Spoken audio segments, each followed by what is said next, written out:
Hello, my name is Mike. I'm the owner of Desert Mountain Adventures, and this is where the adventure starts, whether you want to fly, climb, or ride.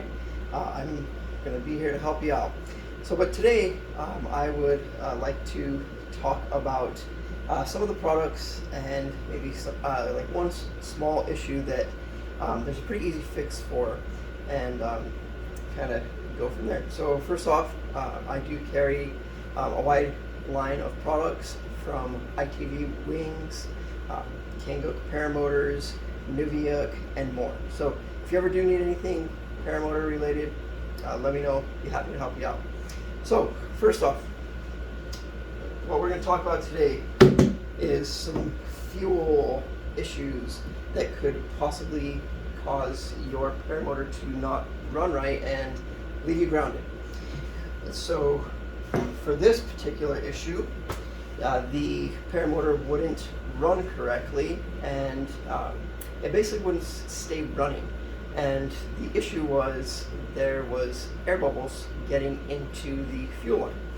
So common cause of that is either a cracked fuel line in the tank, either some kind of pinholes, or damaged fuel lines. So if you're trying to just do a quick fix, the one thing that you can do is pull your tank off, and you can do that one of two ways, especially with the Kangoo paramotors. You can either loosen or take out the two bottom mount bolts for the engine, or you can take off the lower half of the exhaust to be able to get that fuel tank out. So once you get that fuel tank out, dump all of the fuel out of this, and then you can basically just turn the tank upside down and shake out your fuel line and also your clunk. And right now I have the clunk taken apart. This just comes apart with a little C-clip, so I'm just kind of cleaning it out. And of course, the best option is when you have your tank off is to put brand new fuel line and put a whole new clean clunk, because if you're already going to have the tank out, you might as well put brand new stuff. But if you are in a remote location, this may happen and this can get you back in the air.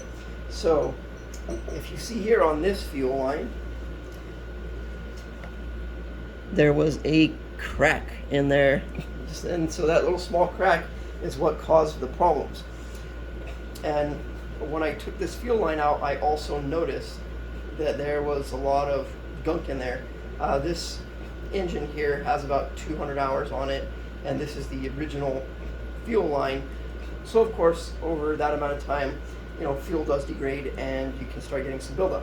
So one quick thing that you can do is, if you have like just a little gun cleaning kit with like a 22 size caliber bore cleaner, take the cloth, put it on there, and you can kind of ream it out.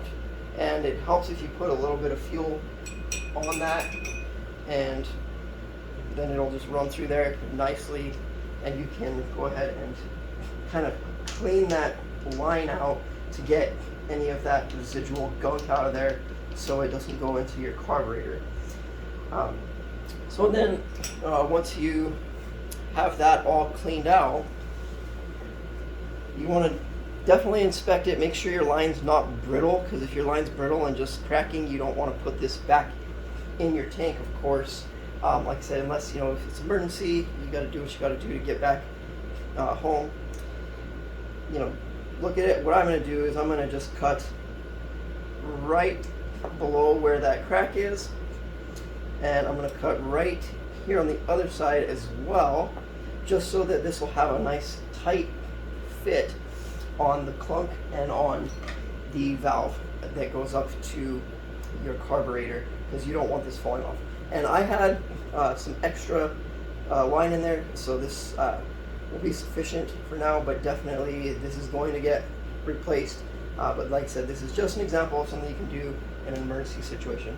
So once you get that all cleaned out and you get the crack cut off of there, you're ready to start putting everything back together. So you can go ahead and put your clunk back on, which, like I said, my clunk is in here right now. If you can see that. Got the clunk in there, and then I got the little filter in there, soaking in some gas just so it can get cleaned up a little bit with some fresh gas, and I've just been kind of swirling it around to help clean that up. So I'll put the C-clip back, I'll put the clunk filter back on there, I'll put the C-clip back on, and put the line back on my clunk. I'm going to put that back into the tank here.